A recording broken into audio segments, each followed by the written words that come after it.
pleasant good evening to all. I will be continuing Ms. Bella's report as we proceed on the factors school effectiveness based on research. Now, effective practices needs to be institutionalized for them to become part of the school culture. To build professional capacity and established mechanism that supports the continuing quality improvement of schools in an assurance that effective schools even become more effective. School-based management (SBM) is the mechanism introduced by the Department of Education in the Philippines to continuously work on effective schools. As the term implies, in SBM, schools are given greater autonomy to make decisions regarding education of children. So, for effective techniques to become ingrained in school culture, they must be institutionalized.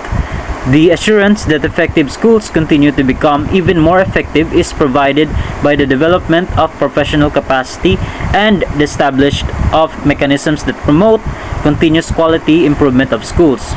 The Department of Education in the Philippines created the system known as a school-based management or the SBM to continuously improve schools.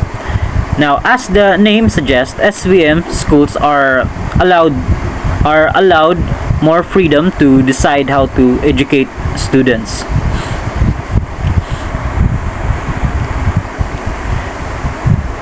The research finding of OECD confirms that school autonomy has a positive relationship with student performance when accountability measures are in place or when school principal and teachers collaborate in the school management.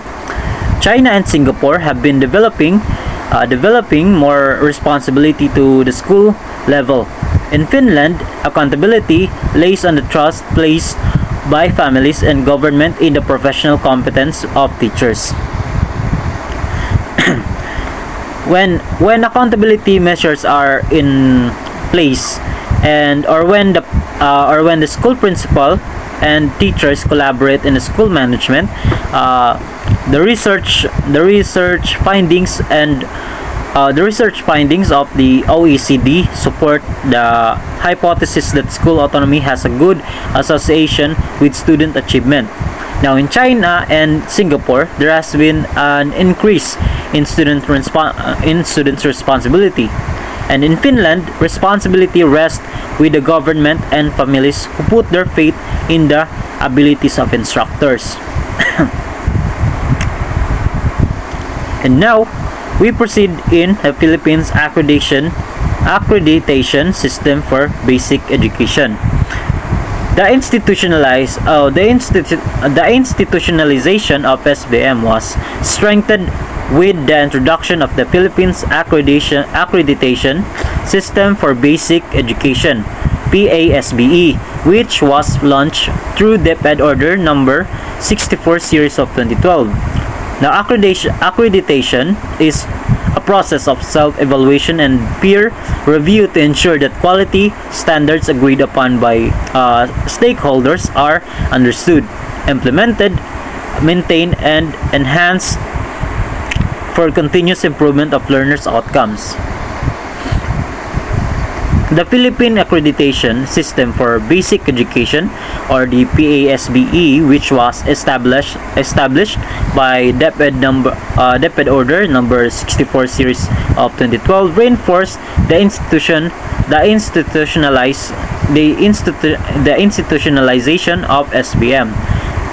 Now, to guarantee that quality standards agreed upon by stakeholders and understood, applied, maintained, and improved for continual improvement of learner outcomes. Accreditation is a process of self-evaluation and peer review.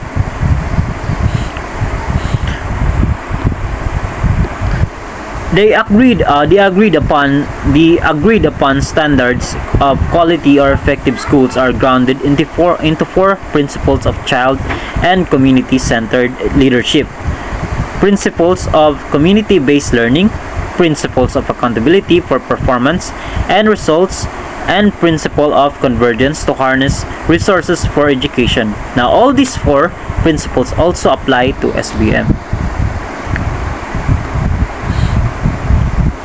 Now, next is the factors that contributes to school effectiveness. The first one is human factors.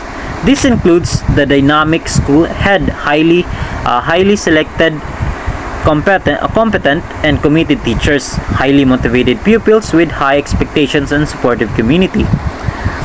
And the second one is the non-human factors. This refers to clear and shared vision, accountability, aligned curriculum structure and assessment with DepEd standards.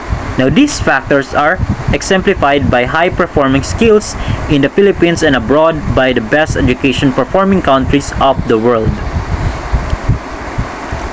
Now, these two factors is high-performing schools in the Philippines and overseas is it is the highest performing educational nations of the globe serve as examples of these criteria. As I said earlier, the two factors, which is the human factors and the non-human factors. And that would be all for my report. Thank you for watching this video.